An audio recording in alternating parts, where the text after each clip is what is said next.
Bonjour mes amis de la vie, ce jour d'ascension où tout remonte vers le ciel dans la lumière, j'espère que vous aurez un peu plus de clarté grâce à ces essais que nous faisons tous les jours, de comprendre où la vérité est encore descendue sur terre. Parce que maintenant nous avons des réalités absolues, mais dans lesquelles nous ne retrouvons pas beaucoup d'humanité, pas beaucoup de principes vertueux, de principes qui nous remettent en contact avec le but spirituel de l'existence de l'homme. Pour cela, donc, je veux encore préciser qu'il faut bien comprendre que les créatures qui sont sur Terre avant nous, que ce soit les animaux, les plantes, que ce soit le monde minéral, ces êtres-là, ces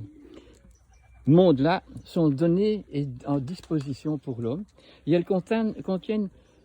viergement toutes les vérités. Et l'homme, dans son évolution, a commencé à quitter la jungle où tout était juste mais impitoyable, œil pour œil, dent pour dent, pour humaniser ce monde. D'abord, humanisation, comme nous avons vu dans une des vidéos, et puis, quand on a humanisé, quand on a découvert des moyens de pouvoir se déployer sur Terre autrement que les animaux, en découvrant des instruments,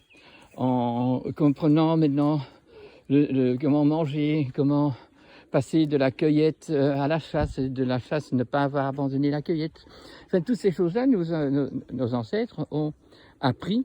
en n'ayant pas encore été à l'université ni à l'école, mais l'école et l'université, c'était l'université, l'univers, c'était la présence sur Terre et la découverte de tous les éléments et ce que veulent dire ces éléments et qu'est-ce qui est poison, qu'est-ce qui n'est pas poison. Jusqu'au moment où nous sommes, nous, des enfants du monde moderne, du monde où l'intelligence artificielle a remplacé l'intelligence. Donc on ne pouvait pas quitter l'intelligence des animaux, qui étaient des références faciles à vérifier puisque c'était visible, et dans un premier temps, donc les humains se sont groupés à faire de l'élevage, à faire de l'agriculture, donc à faire des choses qui allaient élever le monde primitif, le monde sauvage. Et cette élévation nous permettait de découvrir beaucoup de choses. Pour comprendre un peu ce que je vais vous dire, je voulais vous refaire part de cette espèce de dessin que j'ai fait, où vous pouvez voir toute la création, où dans la partie supérieure, où l'ascension a lieu, quand on passe la ligne rouge, là, nous sommes dans le monde de la vérité, nous sommes dans le monde de l'au-delà, dans le monde qui est présent partout dans le vide, dans l'air que nous respirons, et à travers lequel nous pouvons voir sans savoir qu'il y a de l'eau, de l'H2O entre les objets qu'on voit ou les animaux qu'on voit et nous-mêmes. Mais que maintenant, grâce à la science, grâce à des recherches plus poussées, nous avons pu constater et nous avons pu écrire le tableau de Mendeleïev, nous avons pu donc mettre au point tout plein de reconnaissance et de compréhension de comment la nature est faite. Jusqu'au moment où on a commencé à inventer. Donc, tant que c'était des découvertes, c'était magnifique, parce que on découvrait et on ne voulait pas inventer des choses qui étaient contraires à la loi naturelle, au langage de la vie, biologie. Donc, nous avons en haut, quand on regarde toute la création, en haut, on a l'éternel. Là se trouve la vérité. Là se trouve l'envoi de l'étincelle spirituelle qui va rentrer dans l'humanité, pour y amener un mot qui s'appelle l'humanité. Et là, le moyen de le faire, c'est la pensée, puisqu'on a peut-être bien un cerveau, mais le cerveau, la partie du cerveau, le néocortex qui nous permet d'être un envoyeur de messages et un receveur, n'est pas vérifiable que si on fait une autopsie. Tandis que dans la réalité, nous avons nous, les hommes que nous sommes, et c'est le vécu que nous vivons qui va nous aider à nous faire comprendre. Ou bien, au contraire, au lieu de vouloir comprendre l'origine en amont de tout ce qui va mal, nous voulons aller en avant et déjà faire un vaccin même sans qu'on ait compris ce qu'est le virus du corona d'aujourd'hui ou ce qu'était celui de la variole au XVIIIe siècle. Donc, on est dans le présent, entre ce monde de l'imaginaire et ce monde de l'au-delà, du verbe de la vérité. Et en bas, nous avons le monde vert, donc la Terre, et c'est entre ces deux choses que nous vivons. Mais nous sommes donc bien limités à respecter le monde matériel, le monde vital, mais pas vivant, et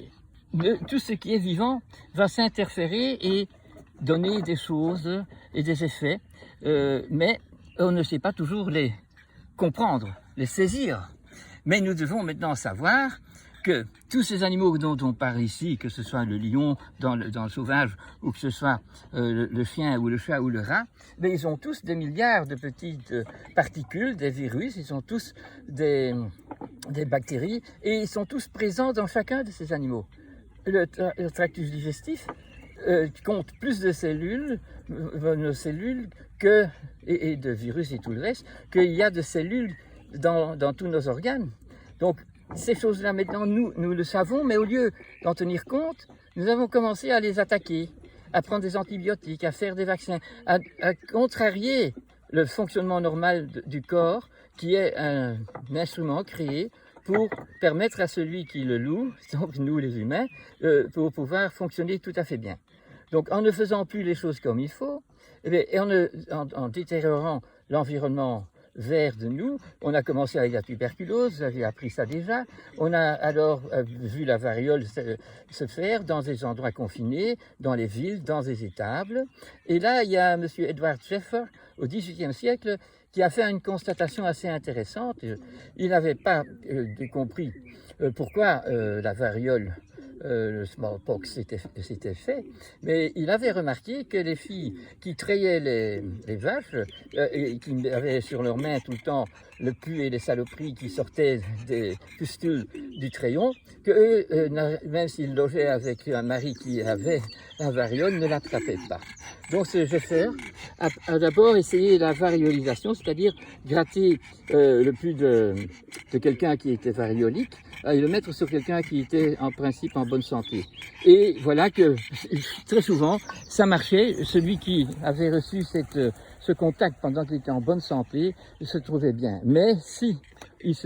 on pensait qu'il était en bonne santé, il ne l'était pas, eh bien, il rentrait dans la complication qu'avaient les autres. Il y en avait, je crois, 1 ou 2 sur 3 qui mouraient. C'était une maladie très grave au XVIIIe siècle. Donc, un peu plus tard, il a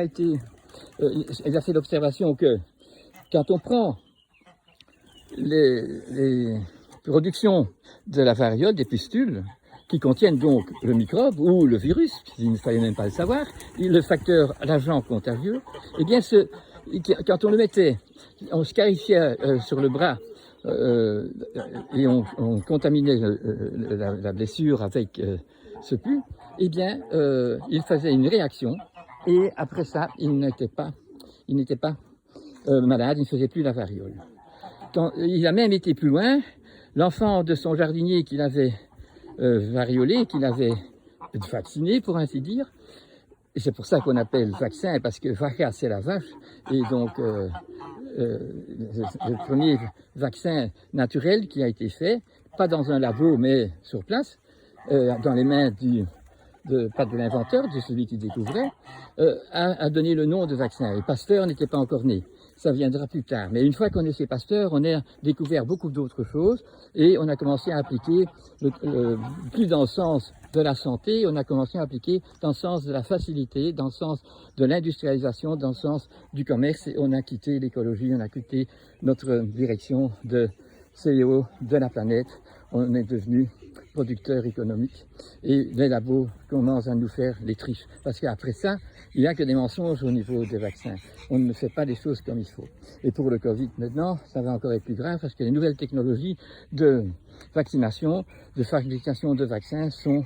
beaucoup plus pervers parce qu'il y a de la technologie, de nanotechnologie, enfin, tout plein de choses qui ont envie de justement rendre les humains dépendants,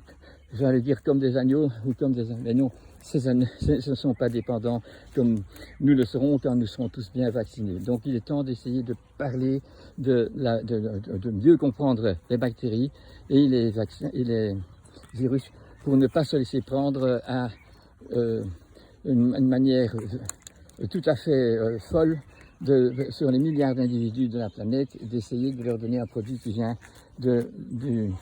en prévention, qui vient donc d'un labo qui va devenir encore plus riche qu'il n'est déjà et qui n'aura pas fait son devoir. D'ailleurs, un labo ne sait pas faire ce que doit faire le cœur d'un humain. Il y a réparé pas mal de choses, il y a beaucoup de discours encore à prendre, mais surtout, il ne faut pas se laisser convaincre. Il faut devenir conscient des phénomènes, et alors, avec ça, on reprend confiance, parce qu'on sait que le virus, tant qu'il est naturel, il est un message pour nous faire comprendre pourquoi il est là, et que alors si on l'a compris, on rechange l'environnement, l'épigénétique, et voilà qu'on risque bien fort d'être guéri, et si pas nous, la génération suivante au moins, elle pourra faire ici un paradis terrestre de ce monde que nous avons à plus ou moins détruit. Je vous dis ça pour ce soir, on va bien réfléchir, on va mettre son cerveau au ciel, on va faire une ascension pour aller dans la découverte des vérités de la vie qui sont encore présentes et dans celles que nous allons remettre sur terre. Merci de votre écoute.